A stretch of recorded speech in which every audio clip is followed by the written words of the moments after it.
All right, so here's this NPR story. NPR is kind of a fucking sloppy ass organization overall. They're just weirdly corporate, weirdly like American, kind of calling the balls and strikes. And I used to listen to them quite a lot more. They're still very big, and they have a lot of journalism around the world, and they have different shows. I wouldn't necessarily hesitate to check out a Car Talk episode, or maybe catch the first 20 minutes of So That Happened. No, wait, all things considered. What am I trying? Why am I trying to do funny bullshit? Anyway, doesn't mean that everything that comes out of NPR is complete nonsense. Let's just listen to this one, though. This is a story about they were with a farmer, and then a drone and some Israeli shock troopers showed up. There are times on this job when you set out to do a story and you think you know where it's going, and the day ends up spinning in unexpected directions. This is the story of one such day in the Israeli-occupied West Bank. All right, sorry, this is 10 minutes. I don't know if I'm going to play all of it, but we'll just jump ahead and see what we land on. Sorry, I don't have it better produced than that. Other Palestinian. Trees like my you are not coming to protect me, you are coming to protect the settlers, because you are coming from a settlement. On October 13th, Ayub says that settlers rolled in with diggers, tore up the dirt road to his fields, that they severed the irrigation pipes he'd installed. He has not set foot on his land since. I'm raising these olive trees like my children. So it's not the issue of income. It's our land, the connection of the trees, the soil, the stones. This is the important. The olive harvest does represent a key supplement for many family incomes, but Ayub's point is, for many families, the land has been passed down for generations. Ayub hopes his children will farm his land one day. This is how it works around here, says Dana Sharon, a rabbi from a kibbutz in central Israel. Okay, we're going to skip a little bit. We're here. We start walking over the remnants of the destroyed road, and then... Where do we go? I don't know, maybe settler, maybe soldiers, I don't know. Soldiers appear. Quite a few of them. 1, 2, 3, Yeah, 4 that I can see. Some come over the hill on foot. Others drive up in an SUV. Some have their faces covered with balaclavas. All of them, about a dozen by the end, have guns. Hi. Shalom. Shalom. Media. Press. They are not happy with us. In Hebrew, they yell that we need to leave, that we have crossed a barrier. For the record, there is no barrier, no signage. They tell us this is a time of war. And then they separate Ayub from our group, tell us they need to question him. We say we don't want to leave without him. Is it possible for someone to stay here with him? So they said no one will stay. They're gonna be. The soldiers refuse. A gun lifts, points straight at us. So we back off. As the soldiers walk Ayub around a hill and out of our sight. We ask Dana, the rabbi, who works regularly. I mean, imagine that. Imagine you're doing a story, and you know that this kind of thing happens in this place, and that this is about the most extreme it gets in terms of where we've been the last 70 years. It was bad in the Nakba in 1948 too, obviously. And there's been plenty of smaller incidents, but right now things are clearly on extreme boil. And the drone shows up.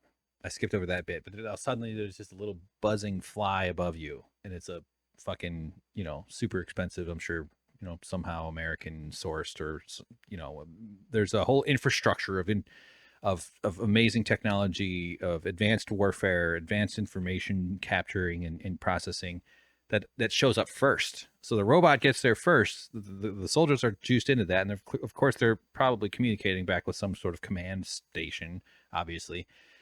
And then they leave with the guy. They take him around the hill. And they leave you away from. They separate the guy from the journalists.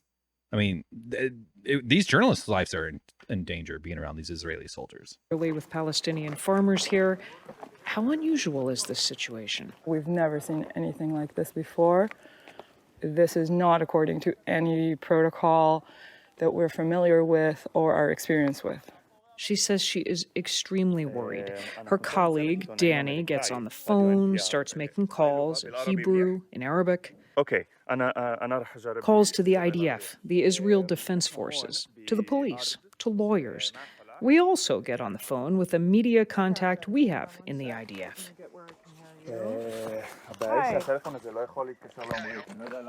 We tell him where we are, what's happening.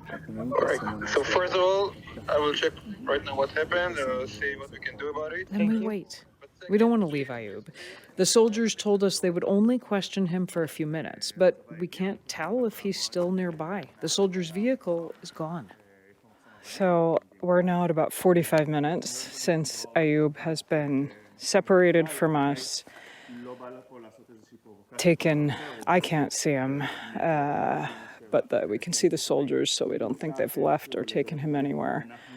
And so we wait. Around then, the drone comes back. It's hovering lower and lower. Finally, more than 90 minutes after Ayub was taken away, our IDF contact calls. He reports Ayub is safe, and he strongly advises us to leave the area. So, reluctantly, we do. In the article, it says, leave the area, quote, for our safety. So it was unsafe being around these safety troops who had guns and could easily just kill everybody without facing any kind of consequence for it if they chose to. So you could hear the fear in her voice. I'm just going to skip a little bit ahead. I know that he does make it back. The guy does get back. But I mean, like, this guy's just going to check on his olive trees and his farm. I'll just skip ahead a little bit.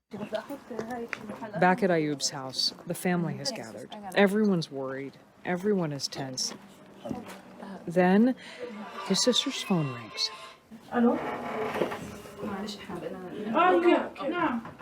Ayub has been released. The sister bursts into tears of relief.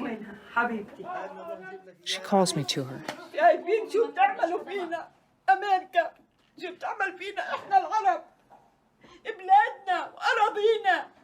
You Americans, she tells me, look at what's happening to us Arabs here, to our people, to our land.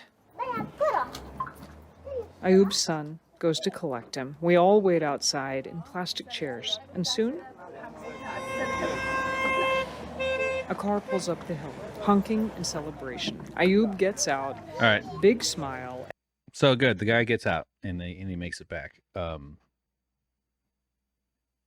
Man, let's find out what happens after he was separated. Big smile, blindfolded, handcuffed. Then they drove down with Ayub to make sure he's okay and to hear what happened. Sorry, I keep trying to interrupt. Here we are.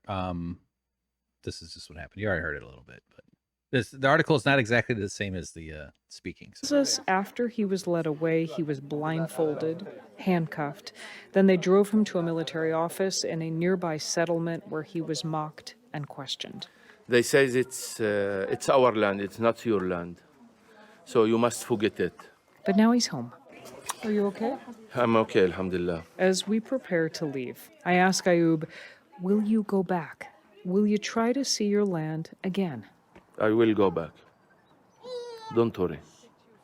They will arrest it and I will return back and until I will fix my land.